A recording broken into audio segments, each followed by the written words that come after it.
Ladies and gentlemen, we have with us Mr. Andreas Wuts. So, Andreas is here in Pakistan since 1 month, and he is first secretary political section in migration and refugees, human rights, humanitarian aid, and dialogue with Islam. So he is representing Embassy of the Federal Republic of Germany in Islamabad. Thank you so much, Andreas. And Andreas have a short time with us, but he will be, sharing with us the diplomatic traditions and his own views about all the experiences that he had. And it's up to you that what you would like to talk to the audience today. I'm from Germany, and I arrived here in Pakistan 4 weeks ago, or 1 month ago, so I'm quite new. First of all, let me congratulate you. So it's really good to be with such a bunch of interesting people in one room who have one shared interest in something I really like, diplomacy. So I'm a little bit biased, but for me it's the best profession which there is on the whole globe. Pursue it. Yeah. So sometimes it can be a little bit tedious, and I mean we can also talk about the hardships of diplomacy sometimes. But in the end, it's something very enriching, according to my opinion. I've actually joined the Foreign Office as a career diplomat 1.5 years ago, but I've worked before on behalf of the German government, but not within the Foreign Office, for around 7 years in the Middle East. So I lived in Cairo, in Beirut, and in Amman, Jordan. So, and I did a lot of work in the field of cultural foreign policy. That's something we have in Germany. I can explain later on what it exactly is. So I've been abroad for a while, and I never had one boring day. Pakistan is still very exciting, and everything is new for me, and I will stay here for 3 years, and I'm pretty convinced that in 3 years, once I look back at my stint in Islamabad, I will say the same. So I've never had one boring day in Islamabad, so far it has been the case, and I'm pretty sure it will remain like that. Given that I'm a little bit short on time, unfortunately, I won't give you a lengthy introduction about the history of German diplomacy. I could, because it was also part of my professional training as a diplomat, and we could talk, we could go back to ancient times, and then medieval times, and then Bismarck in the 19th century, and the foundation of the German state. But I think that's not actually what is of interest for you. I'd just like to highlight, let's say, a few cornerstones, like a few pillars of what is German foreign policy. So what is it, what do we do, and what is it we believe in? And these cornerstones, as the name suggests, is nothing which is usually, let's say, affiliated with a certain government. But these cornerstones have been cornerstones basically since 70 years. Since World War II ended and the Federal Republic of Germany was founded, of course there were policy changes within the last 7 decades. But many, the grand horizons, remained basically unchanged. Maybe a little bit adapted, but the main ideas of what foreign policy for us is remained the same. And there is a few buzzwords which, once you read about German foreign policy or German diplomacy, will always, appear. And one is the European Union and European integration. So we believe that no national state, no matter how large and how powerful and how mighty economic-wise it may be, is capable of dealing with the challenges ahead. And that's why, you have to think back to the 40s. Germany lost the war, Germany was destroyed, it was basically ground zero. And Germany was a pariah state. So we started World War II. Germany brought a lot of unspeakable pain above the world. So there was a lot of guilt. And of course, all the neighboring states were very cautious when it came to Germany. So Germany was founded in 1949, the Federal Republic of Germany. And for the first years of its existence, in the first decades, it was about becoming a member of the international community again, because there was, due to obvious reasons, so much distrust and mistrust when it came to Germany. So we had to do a lot of, trust building in the end. And that's why Germany focused from the very beginning on the European integration. I don't give you the whole history of the European Union, but it started in 1951. What's now the European Union started in 1951. And since then, Germany was always at the forefront when it came to deepening the integration, making it possible that other European states accede to the European Union. So we were always at the forefront when it came to developing the Union further. So, and that's in our, let's say, DNA. So you can't think about German foreign policy in any given subject, in any given country, also here, without always thinking about, okay, there is also the European Union. So it's somehow linked. Yeah? So that's one of the cornerstones. And the larger framework, and that's actually something which our foreign minister, Mr. Maas, has highlighted yesterday and today, because you have to know, yesterday's it's called Botschafter Conference, so it's basically the meeting of all German ambassadors. So now, as we speak, all German ambassadors, it's like 200, are meeting in headquarters. So they do it once a year. They come together for 1 week. They discuss policy issues. They meet each other. So it's a very lovely event. And the incumbent foreign minister always gives, of course, an introductory talk. And the main word, so if you had to sum up the whole speech Mr. Maas gave, is multilateralism.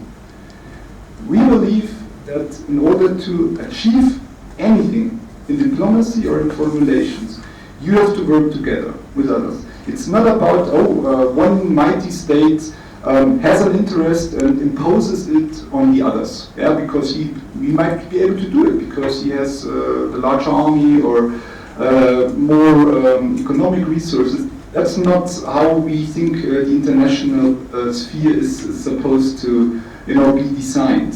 So we think multilateralism means there is a cause and we try to find common ground with as many states as possible.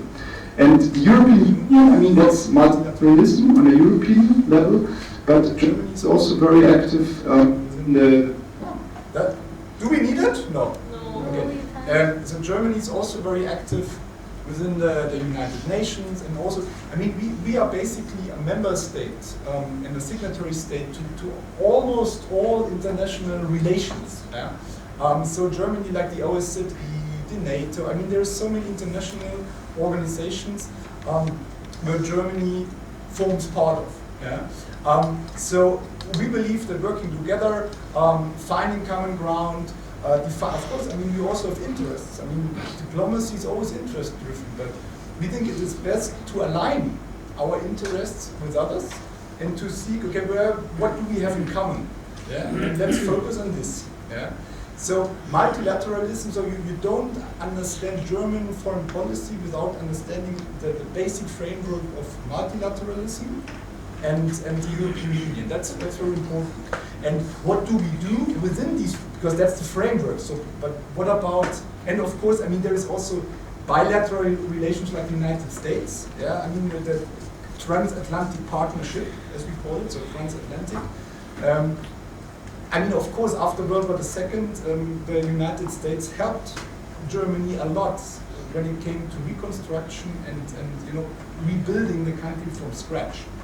And many European neighbors were a little bit reluctant and said, okay, Germany will never be, some farmer state. So it always used to be an industrialized country, and we have to enable the population to being industrialized again. And so they spend a lot of money, a lot of resources.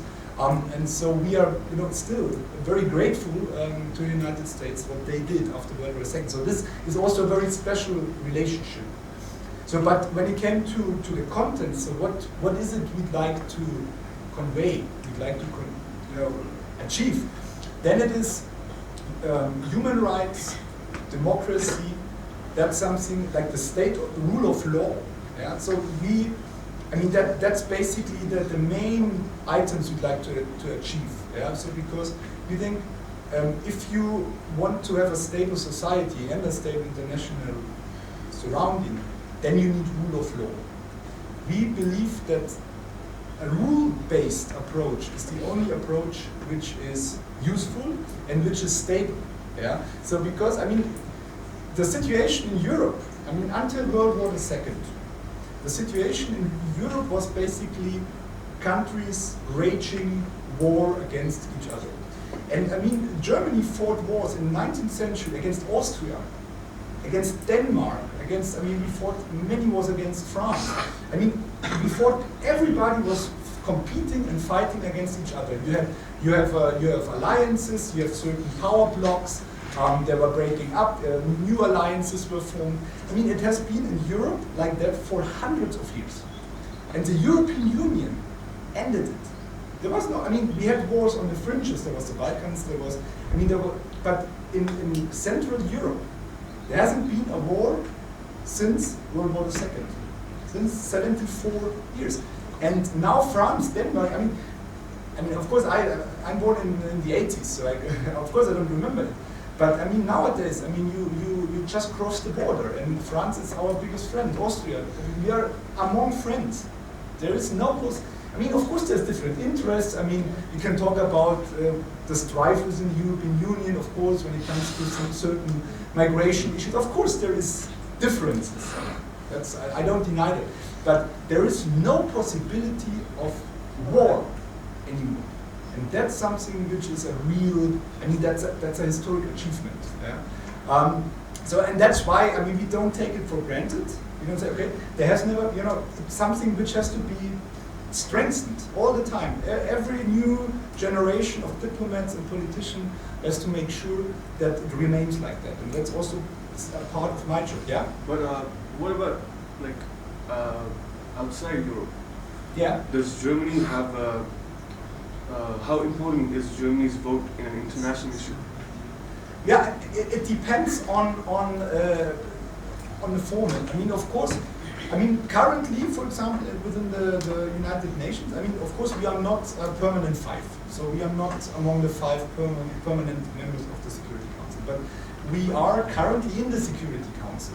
So there is rotating seats. There's always 10 member states, and we are one of them. So we joined 2019. So we will have the seat, non-permanent seat in the Security Council until 21. And of course, the thing is, there is some, let's say, there's a lot of countries which closely look at what Germany does. So if there is, let's say, some new convention being on the table, they get in touch with the German embassies and say, okay, well, how is Germany going to vote? Yeah, in the end, of course, we are one country among 192. And the good thing is, and that's the beauty of international law, when it comes to treaties, when it comes to international law, all the countries are equal. Of course, there is differences when it comes to, there's countries which are more economic powers, other have more political interests, of course. But they are all equal when it comes to law, to the position within the international system. Yeah. So we are one country among all the others. But we are among the richest countries still on earth. We have a huge economic output, and we have some success stories when it came to the European Union. So we are perceived also as a kind of, honest broker. There is many conflicts in the world, where Germany originally, I mean, they are far away, so one might say, what is our stake in it? But our stake in it, first, everything is connected.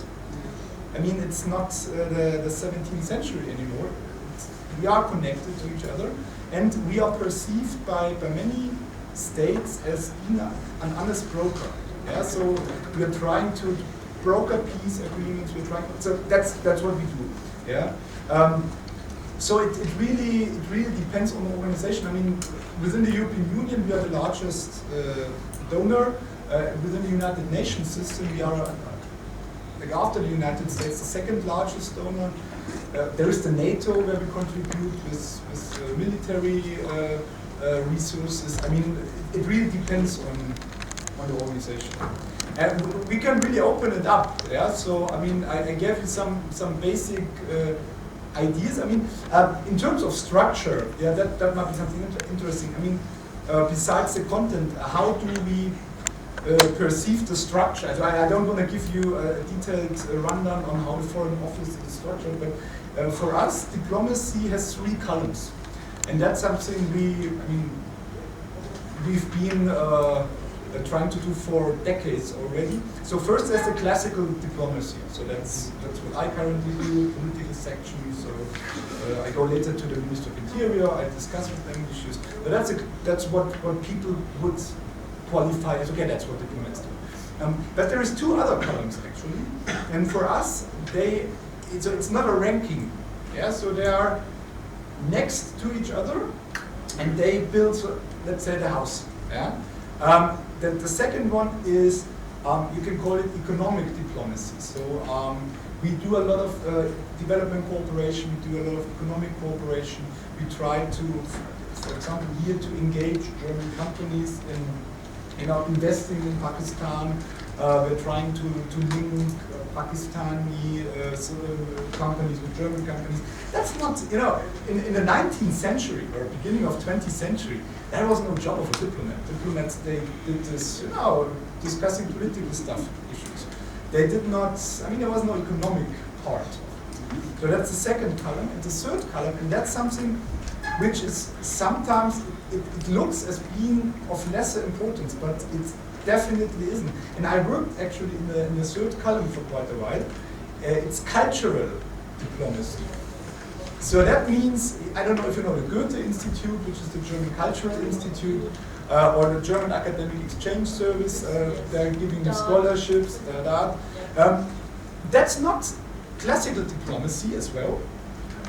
But the thing is, you can work sometimes in surroundings where, let's say for the classical diplomacy, the channels are blocked because there might be some issue going on between the 2 governments, and it is very touchy for diplomats to engage.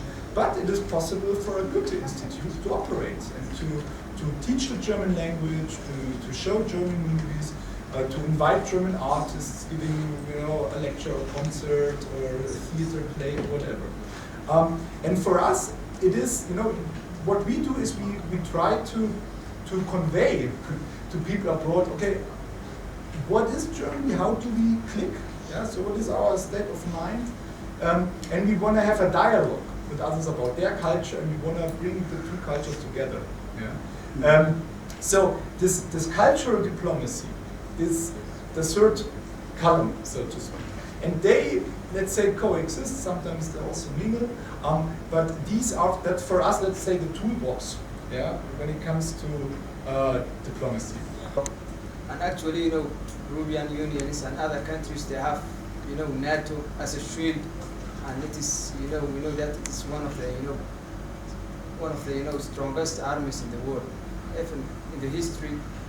And yet, we are saying, that not only you, but all European countries, they are saying diplomacy is an alternative to war, And, actually, in any country, if any country have, it is, powerful diplomacy.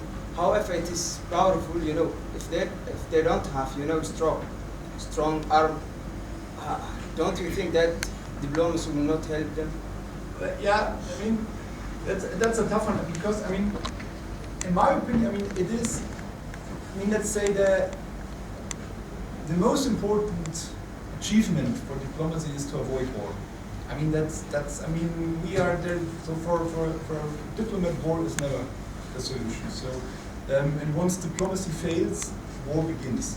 But of course, diplomacy does not end within times of war, because then you have a war, or, I mean, you know, nowadays, war looks different than in the 19th centuries. Nowadays, wars are not declared usually anymore between one government declares war to another. It is, you know, asymmetric wars, it is internal wars, it is non-state actors. You have terrorist groups, you have jihadist groups, you know, it's mingling. Yeah, it's not, you know, in the 19th century it was 2 armies, 2 kings, each one had an army, 2 state armies, one, and then the diplomats agreed on something, and then war was over, and next war started. I mean, that was the system. So, and within the European Union, there hasn't been a war over the last 70 years.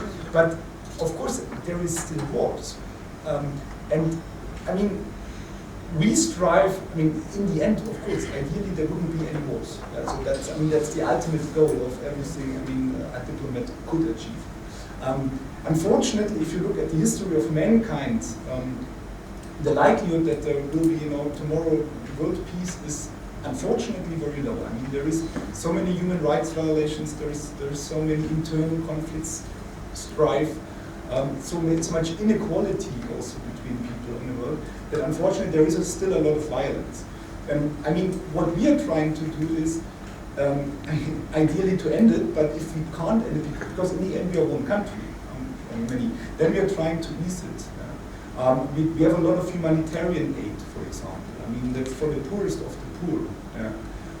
So we try to get engaged, but not with military. So that's, no, we don't resort, like our military is basically in order, I mean, to defend the country and to defend also the alliance. I mean, within the NATO, it is once, if one member state of the NATO would have been attacked, it would be an attack on the whole alliance.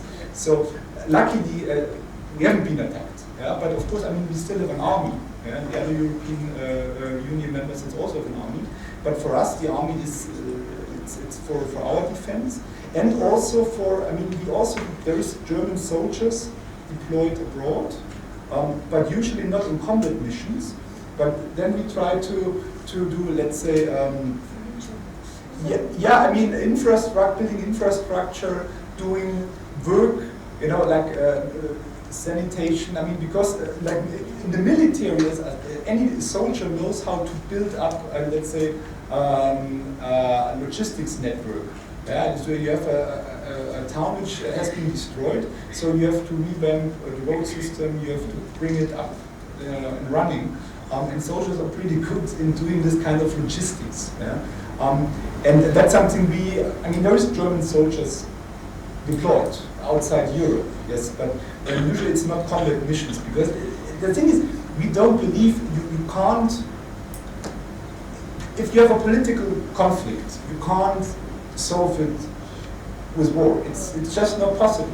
I mean, of course, one side might win for the time being, and then force the other side to concede. But then what happens? Then you have like one part which is superior, you have one part of the population, ethnicity, whatever, which is inferior. What happens with those? Yeah, hatred grows. Yeah, a lot of anger grows. Then terrorist organizations grow. There will be resistance. There will be the next war. Yeah. So in the end, long term, you will never be able to have a lasting peace with military means. Sometimes military force can be necessary, yes. There are circumstances where military force is allowed, but in the end it is about finding, I mean, diplomacy is finding compromise. That's it. And in the end, I don't know, I think it was Churchill, or if I remember correctly, like the art, you have a good compromise if all sides are equally dissatisfied. That's a compromise. If one side said, well, I got everything I wanted, and the other side said, oh, I basically got nothing I wanted, then it's not a compromise, because one side is happy, but the other is not. So in the end, compromise means, okay, you don't get everything you want. and that's hard. I mean, if you deal with countries and with several countries and like in a multilateral stance, touchy political issues. I mean, we see how I mean, within the European Union, we are among friends, but it is very hard, as you might have read in the paper, to find a compromise or a common stance within all the European 28 member states still. Soon, unfortunately, 27. But 28 member states, yeah, and finding one common stance on migration. It has been going on for years. It's not easy. But in the end, that's the only thing you can do.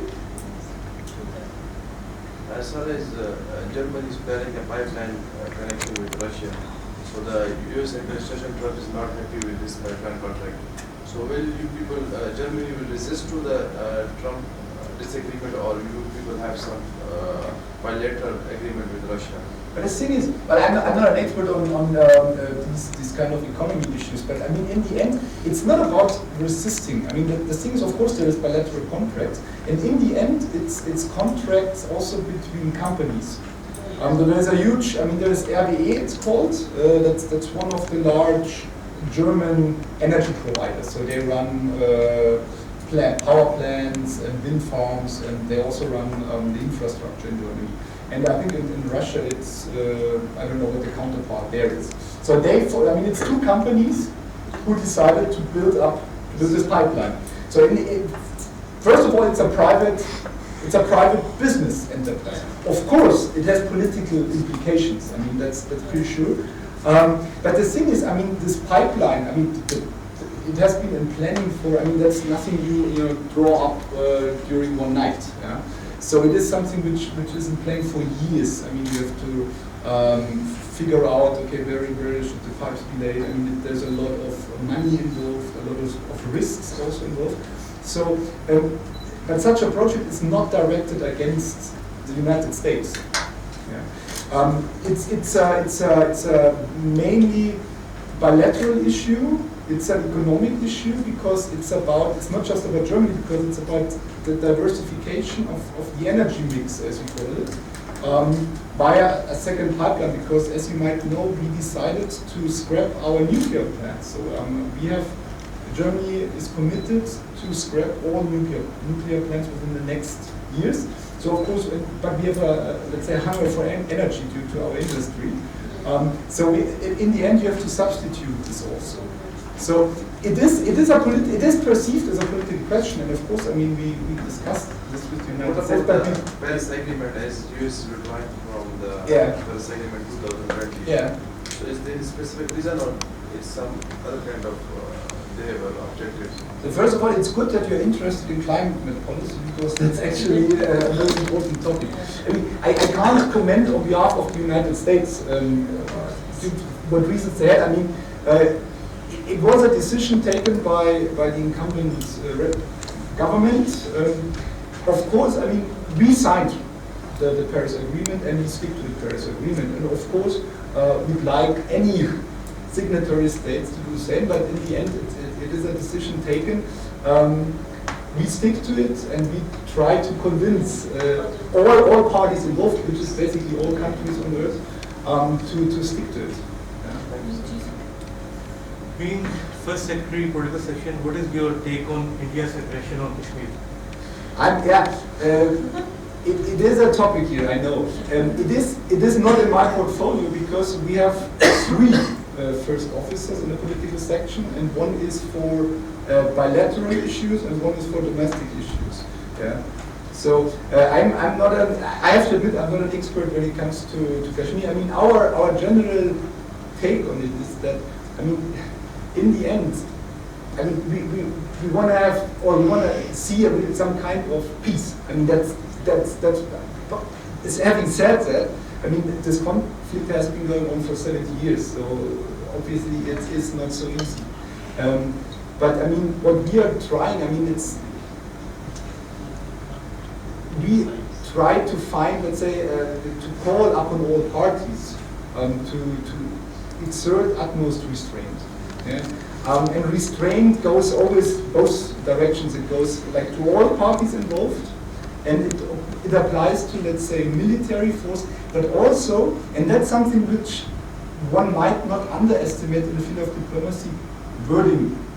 So, like which words are used, because, I mean, it's a little bit, like outside diplomacy, it's like in any relation between humans, yeah? If things get heated up, yeah, and certain, words fall, and then insults are traded. I'm not referring to Kashmir, but just in general. Insults are traded. The climate is heating up, and in the end, every politician is a human being. I'm a human being. So I'd like to work in the surrounding, okay, there is different positions, obvious. I mean, that's something we have to acknowledge. But in the end, sometimes in life, we are doomed to find a compromise. Yeah, it's like your neighbor. You move somewhere. You found a lovely house and everything is perfect, and you don't. And then you find out, your neighbor is a little bit difficult. I mean, what do? The neighbor is there. I mean, you can move, but why? I mean, yes, and he won't move either. Yeah, I'm not referring to Kashmir. It's just generally speaking. Yeah, in the end, one has to find a common ground. It is not easy, I know. I'm very well aware that things in real life are not always easy. So, in this regard, Germany has formed Pakistan-German business councils, forms, and chamber also, which has been formed 4 or 5 years ago. So, my question is, are there any other options at the end of German government to strengthen the ties, economical ties between Pakistan and Germany, other than forming the chambers and performing other economical activities? I mean, these chambers, they exist in many countries, and of course they're quite a handy tool. So when it comes to this kind of economic cooperation, then these chambers, if they exist, are of course, let's say, a very important focal point. I mean, I have a colleague who's in charge for economic affairs, but what I can tell you, I can give you an example. A few days ago, it was also posted on the Facebook page and Twitter page of the embassy. There was somebody, like a delegation from Germany coming, headed by a young lady, very young, very successful entrepreneur, and she is the head of, let's say, a large association for startups, for German startups. These small, fancy tech-based companies who invent an app, all whole work was crazy. And what they did, and they approached the embassy and asked, okay, they want to check out the startup scene here in Pakistan. Would the embassy be of help when it comes to arranging meetings? Yeah, that's diplomacy. That's exactly. I mean, in the end, they paid for that trip. It was not funded by us. It was funded by a German state government. But of course, my colleague, he knows guys here who run companies, who develop things. So they put them in touch. He drove around with the delegation. They visited some incubators. They visited some startups. And in the end, they were impressed and said, wow. Okay, to be honest, we haven't expected it from Pakistan. So without insulting, they were okay. We didn't have this image that there is so many, very innovative, small companies, and the business environment is not always easy here. So they met each other, they traded contacts, and so the next step might be that they will be, like a few of them will be invited to Germany to visit, Germany. So, and that's where things started. I mean, in the end, so they learn from each other. They might have, some kind of access to another market.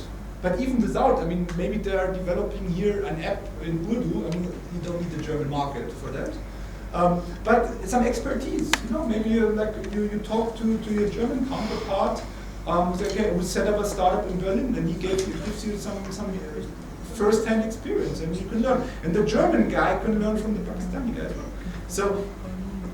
So these things, it's always a two-way street, yeah. And it's tiny. It's something which there was not so much for us to do except scheduling the appointments and But in the end, everybody was satisfied. The Pakistani Summit was so great that these German guys dropped by.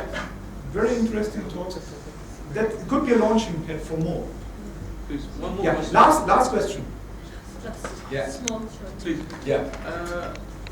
When this chamber was formed, Pakistan German Business Chamber, I requested and I posted the documents to apply as a license office for the Pakistan German Chamber in Lahore. Yeah. I belong to Lahore. Yeah. But in coming days, I came to know that an advocate who lives in Lahore, he has his office in Deals Road. He has been appointed as the license office of Pakistan German Business Chamber. Yeah. Do you think that a lawyer, an advocate, was a perfect appointment for that chamber? I mean, I have Rather than Yeah. appointing a business Yeah. person. Well, I mean, I can't comment because I don't know the case, I don't know the person involved. I mean, I can just tell that, like, generally speaking, I mean, sometimes, in the political sphere, let's say, it is not unusual that people assume an office and they are not, you know, for example, like a Ministry of Health in Germany is usually not a doctor. But that's not a problem. Because he has, he has guys around him who know about this thing, but he has other qualities, you know. So in the end, I mean, one could lengthily discuss. Okay, that's like any office or public office. Has it to be assumed by an expert only, or could there be also like some other professional background of use? I mean, it's the second one, and it really depends on the actual person, and I don't know about the whole circumstances. I've been here for 4 weeks. Give a round of applause to. Yeah, thanks a lot. Thank you so much for the candid discussion. Thank you so much, Of Andreas. course. I know that you were about to run back to your other commitment. I mean, this is a wonderful experience for you, also for us as well. This is something which we would like to present it to you. You have to open it and you see. Let me see what. Ah, you developed it fast. Huh? Lovely. You. Yeah, thanks a lot. And it goes to us itself. That was quick. Thanks a lot. Lovely. You can send it online and then. Yeah, we will be tweeting about it. I mean, as I mentioned. Are you on Twitter? I'm not on Twitter, but the embassy is, so we Embassy will is, yes. put it on the embassy Twitter, Yeah. which has. You have one of the. I would like to share it with you that predecessor ambassador Martin was the phenomenal ambassador of not Germany. It's just Pakistan. So he's there. He's moving up. Yeah, yeah. Is he retired now? Yeah, well, technically he has retired, but I mean, 10 lakh. he's still very active and he travels a lot, and he's still very proud of his Pakistani bike, like the truck art bike. So he's riding it actually in Berlin. So no, I mean, thanks for having me. I mean, also, I mean, this is also a two-way road. So I mean, I hope you learned a little bit from me. But it's, you know, I also learned a lot because in the end I see, okay, what is the topics which interests you? Yeah, so you have all different backgrounds like climate and economy and security policy. I mean, so it's very diverse, and I just want to encourage you. I mean, continue, yeah, with these policy issues, yeah, because they're all important. And it can be sometimes teachers, and reality can be harsh sometimes. But in the end, it's about people. Yeah. So if you have something you believe in, then do it, and try to find a compromise. And try to gather others around you, let it be persons or states, to do something good. Thank you. A round of applause. Thanks a lot.